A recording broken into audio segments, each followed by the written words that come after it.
कहानी की शुरुआत में 1945 का समय दिखाया जाता है। एक फाइटर प्लेन में कुछ गड़बड़ी होने के कारण वो एक आइलैंड पर इमरजेंसी लैंडिंग करता है। प्लेन का पायलट शिकीशिमा एक मैकेनिक को प्लेन के बारे में बताता है। टाइम पास करने वो समुद्र किनारे आ गया, जहाँ पर उसे मरी हुई मछलियां दिखाई देती है। रात के समय एक इमरजेंसी अलार्म बजता है। इसके बाद वहाँ पर गॉडजिला एंट्री करता है। वो आसपास की चीजों का सत्यानाश कर रहा था। उसका रौद्र रूप देखकर सारे लोग जान बचाकर भागने लगे। मैकेनिक शिकीशिमा को मशीन गन से गॉडजिला को मारने बोलता है। शिकीशिमा पोजीशन तो ले लेता है पर एक्शन नहीं ले पाता। उसके हाथ पैर फूल गए थे। ये देखकर बाकी सिपाही अपने खिलौनों से गॉडजिला पर गोलियां दागते हैं। गॉडजिला को ये मजाक अच्छा नहीं लगता। वो उन सारे ही सिपाहियों को सीरियस कर देता है। तभी वहाँ एक जोरदार धमाका हुआ जिसमें पायलट उड़कर बेहोश हो गया। गॉडजिला अपनी जीत की खुशी में चिल्लाकर वहाँ से निकल जाता है। सुबह होश आने पर शिकीशिमा को सबकी लाश नजर आती है। मैकेनिक सबकी लाशों को इकट्ठा कर रहा था। शिकीशिमा को देखकर वो उसके माँ बहन के बारे में कुछ बोलता है और इन सारी मौतों का जिम्मेदार उसे बताता है। कुछ समय बाद नल्ले शिकीशिमा को टोक्यो भेजा गया।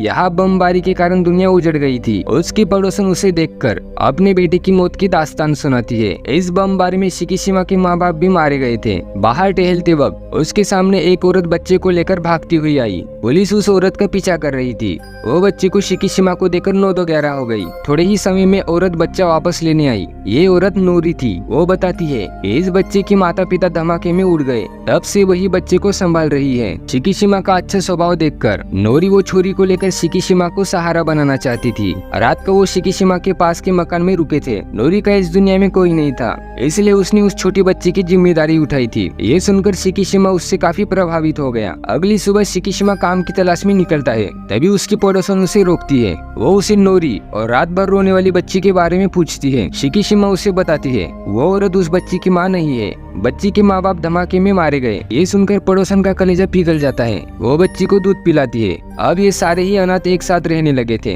1 साल बाद उसे समुद्र में नौकरी के लिए अपॉइंटमेंट लेटर आता है। उसे समुद्र में लगे माइंस को डिस्ट्रॉय करना था जो अमेरिका और जापान ने प्लांट किए थे। इस काम में जान का खतरा था तो नोरी उसे मना करती है, पर शिकीशिमा कहता है इस काम के लिए उसे बहुत से पैसे मिलेंगे जो उस छोटी बच्ची के भविष्य के लिए लगेंगे, और वैसे भी उन्हें हाईटेक हथियार और मॉडर्न बोट्स मिलेंगी तो खतरा ना के बराबर होगा। अगले दिन काम पर जाने पर उसका मोए मोए हो गया। दरअसल गवर्नमेंट ने जुमला फेंका था वो सारे हथियार पुराने जमाने के थे और बोट भी बुढ़ापे की वजह से मरने की कगार पर थी। इस मिशन का हेड एक डॉक्टर था जो इन घिसे पिटे बोट्स के बारे में उन्हें जानकारी देता है। बाकी टीम मेंबर्स माइंड पर निशाना साधते हैं पर वो बार बार चूक रहे थे। पर जब नल्ला शिकीशिमा निशाना लगाता है तो वो बराबर से बम फोड़ देता है, जिसे देखकर डॉक्टर काफी इम्प्रेस हुआ।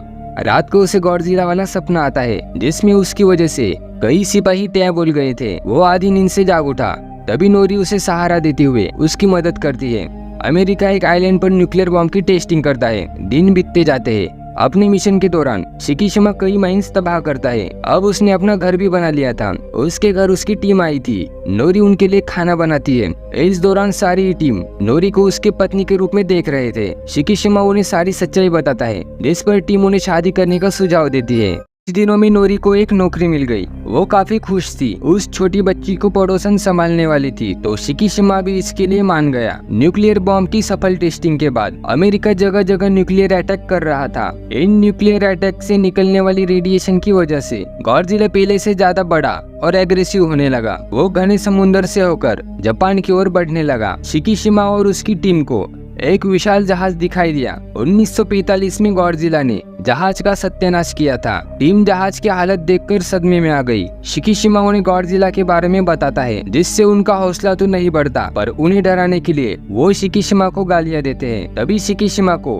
पानी के ऊपर कुछ मरी हुई मछलियां दिखाई देती है। ये गॉडजिला ऊपर आने का सिग्नल था। वो टीम मेंबर्स को इस बारे में बताता है। गॉडजिला ऊपर आएगा। ये सुनकर पूरी टीम के ही इंडिकेटर लग गए। अब तो और भी मछलियां मरकर ऊपर आ रही थी। शिकीशिमा सबको वहाँ से निकलने बोलता है। तभी गॉडजिला एक शिप को सर के ऊपर उठाते हुए बाहर आ गया। अब गॉडजिला इनकी बोट उठाना चाहता था। ये आगे आगे, गॉडजिला पीछे पीछे। Too much fun. ये एक बड़ा सा बम पानी में छोड़ते हैं। गॉडजिला से टकराकर बम फट जाता है, पर गॉडजिला का जिला भी नहीं हिलता। गोलियों और बम की वजह से गॉडजिला और ज्यादा एग्रेसिव हो गया था। उन्होंने फिर से एक बम पानी में छोड़ा, पर बदकिस्मती से उस बम की तार कटी हुई थी। शिकीशिमा बंदूक से बम उड़ाता है। बम पड़ने से गॉडजिला का जबड़ा उड़ गया। सब खुश हुए। अगले ही पल जबड़ा वापस ठीक हो गया। सब चौंक गए। अब वो दोनों पैरों पर खड़ा होकर इनकी टोली उठाने वाला था। तभी जापान की वॉरशिप उस पर सारा गोला बारूद फूकने लगती है। इस लड़ाई में गॉडजिला जख्मी होकर पानी के अंदर चला गया। पानी के अंदर से एक बड़ी लहर बनाकर उसने सारा मामला ही पलट दिया और फिर से पानी के अंदर चला गया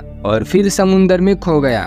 घर में नोरी को शिकीशिमा परेशान नजर आता है। नोरी के पूछने पर वो पुराने हादसे के बारे में बताता है, कैसे उसकी वजह से कई सिपाही टैं बोल गए। नोरी उसे समझाती है, तुम्हारे जिंदा बचने का कोई मकसद होगा, ऐसे बेरोजगारों की तरह ज्यादा मत सोचा करो। समुंदर में गॉडजिला फिर से एक जहाज की डोली उठा रहा था। रेडियो से शिकीशिमा को पता चलता है नोरी जिस शहर में जॉब के लिए गई थी उसी शहर में गॉडजिला आतंक मचा रहा है। नोरी ट्रेन में बैठकर शहर की ओर जा रही थी। तभी उसे गॉडजिला दिखाई देता है जो ट्रेन की तरफ ही बढ़ रहा था। गॉडजिला नोरी वाला डब्बा चबा डालता है। जान बचाने के लिए नोरी पानी में कूद गई। कुछ न्यूज रिपोर्टर्स आंखों देखा हाल कैमरा में रिकॉर्ड कर रहे थे। गॉडजिला उन्हें मारने के लिए पूंछ घुमाता है, पर टीआरपी के चक्कर में कोई भी वहां से नहीं हिलता। गॉडजिला बिल्डिंग गिराकर एक वारदात को अंजाम देता है जिसमें सारे ही रिपोर्टर नौकरी खो देते हैं और जान भी। अब तक नोरी भी शहर में आ गई थी। शिकीशिमा उसे पकड़कर भागता है। आर्मी टैंक लगातार गोला बारूद दाग रहे थे, पर गॉडजिला तो रेस्त्री का सलमान खान बना था। अचानक उसके अंदर ट्रांसफॉर्मेशन दिखाई देता है।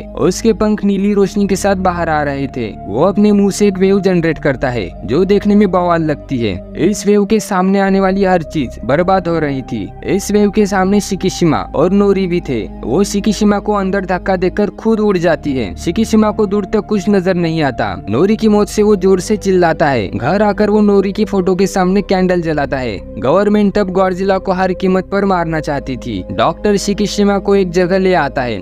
वहाँ जनरल गॉडजिला को मारने की रणनीति बताता है। डॉक्टर के पास गॉडजिला को मारने का प्लान था। उस प्लान के मुताबिक उन्हें गॉडजिला के शरीर के इर्द गिर्द गैस सिलेंडर लगाने होंगे जिनके प्रेशर से गॉडजिला फुल स्पीड में नीचे जाएगा और नीचे समुद्र के प्रेशर से टकराकर पिचक जाएगा। भीड़ में से एक ऑफिसर बोलता है, इन सब तामझाम से भी उसे कुछ नहीं हुआ तो हम क्या करेंगे। डॉक्टर उसे प्लान भी बताता है। गॉडजिला के शरीर से लगे सिलेंडर से बलून बाहर आएंगे जिससे गॉडजिला फुल स्पीड में ऊपर आने लगेगा। ऊपर से समुद्र का प्रेशर गॉडजिला को पिचका देगा। इस घटिया प्लान पर किसी को भरोसा नहीं था।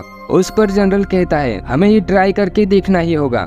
शिकीशिमा और टीम ये सब डिस्कस कर रहे थे। डॉक्टर के प्लान के मुताबिक गॉडजिला का ध्यान भटकाने के लिए एक प्लेन की जरूरत थी जो हथियारों से भरा हो। इस पर शिकीशिमा पुराने मैकेनिक का नाम रिकमेंड करता है और उससे बात करने चला जाता है। बहुत ढूंढने के बाद उसे मैकेनिक मिल ही गया जो आज भी उस हादसे के लिए शिकीशिमा के माँ बहन के बारे में कुछ बोलता है। शिकीशिमा अपनी गलती सुधारना चाहता था। वो आगे चलकर मारे जाने वाले लोगों का वास्ता देकर मैकेनिक को मना लेता है। मैकेनिक प्लेन के तामझाम में लग गया। डॉक्टर भी सिलेंडर और बलून वाला सेटअप बना लेता है। मैकेनिक दिन रात 4 करके प्लेन बनाता है। मिशन से पहले शिकीशिमा बच्ची से आकर मिला। बच्ची ने उसे एक पेंटिंग दिखाई जिस पेंटिंग में बच्ची दुखी थी। शिकीशिमा के वजह पूछने पर वो रोने लगी। दरअसल उसे माँ की यानी नोरी की याद आ रही थी। रात के समय एक इन्वेलप वो बच्ची के पास रखकर चला जाता है। मैकेनिक शिकीशिमा को प्लेन में बिठाकर सारे बटन्स को ध्यान में रखने बोलता है। अब उसे गॉडजिला से बदला लेना था। उस पेंटिंग में शिकीशिमा, नोरी और छोटी छोरी थी। नोरी की मौत से वो गॉडजिला पर बहुत ज्यादा गुस्सा था। अगली सुबह बच्ची इन्वेलप लेकर पड़ोसन के पास आई।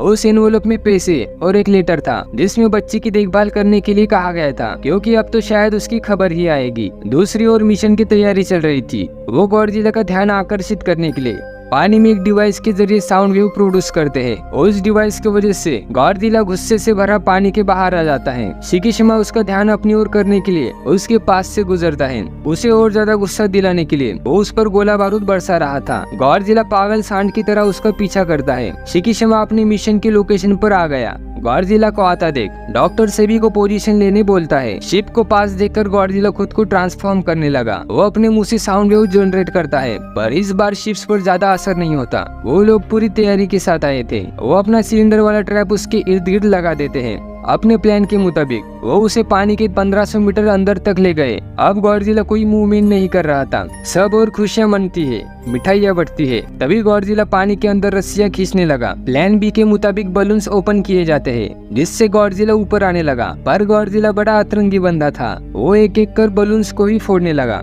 तो शिप से रस्सियों को खींचकर उसे ऊपर लाया जाता है। अब वो ऊपर आ गया था, पर उसके इरादे कुछ ठीक नहीं लग रहे थे। अब वो पूरी जान लगाकर वेव जनरेट करने की तैयारी में था। तभी अपना भाई शिकीशिमा वहाँ आ गया, पुराने सिपाहियों और नोरी की मौत का बदला लेने के लिए। वो पूरा ही प्लेन गॉडजिला के मुंह में ब्लास्ट कर देता है। इस धमाके में प्लेन के साथ गॉडजिला के मुंह के भी परखच्चे उड़ जाते हैं। ये देखकर पूरी ही टीम दुखी हो गई थी, क्योंकि अब शिकीशिमा भी नहीं बचा था। पर अगले ही पल एक बंदर पैराशूट से लटका हुआ दिखाई देता है। ये शिकीशिमा था। ये सब मैकेनिक रेडियो पर सुन रहा था। उसे याद आता है उसने पैराशूट के बारे में शिकीशिमा को बताया था। गॉडजिला ब्लू लाइट इमिट करता हुआ कई टुकड़ों में बिखर जाता है। सभी शिकीशिमा के बहादुरी को सलाम करते हैं। मिशन खत्म होने पर मैकेनिक उसका शुक्रिया अदा करता है। पड़ोसन भी बच्ची को लेकर वहाँ आई थी। पड़ोसन उसे एक लेटर पकड़ाती है जो नोरी ने लिखा था। दरअसल नोरी जिंदा थी और घर में सबका इंतजार कर रही थी। घर जाने पर उसे नोरी दिखाई देती है, जो एक आंख फुड़वाकर और एक हाथ तोड़वाकर बैठी थी। वो सब सही होने की वजह से खुश थे, पर गॉडजिला भी मरा नहीं था। गॉडजिला के टुकड़े फिर से रिजनरेट हो रहे थे, मतलब गॉडजिला फिर से लौटेगा। और ये कहानी यहीं पर खत्म हो जाती है। अपने भाई को सपोर्ट करने के लिए वीडियो को लाइक करके चैनल को सब्सक्राइब जरूर करना। धन्यवाद।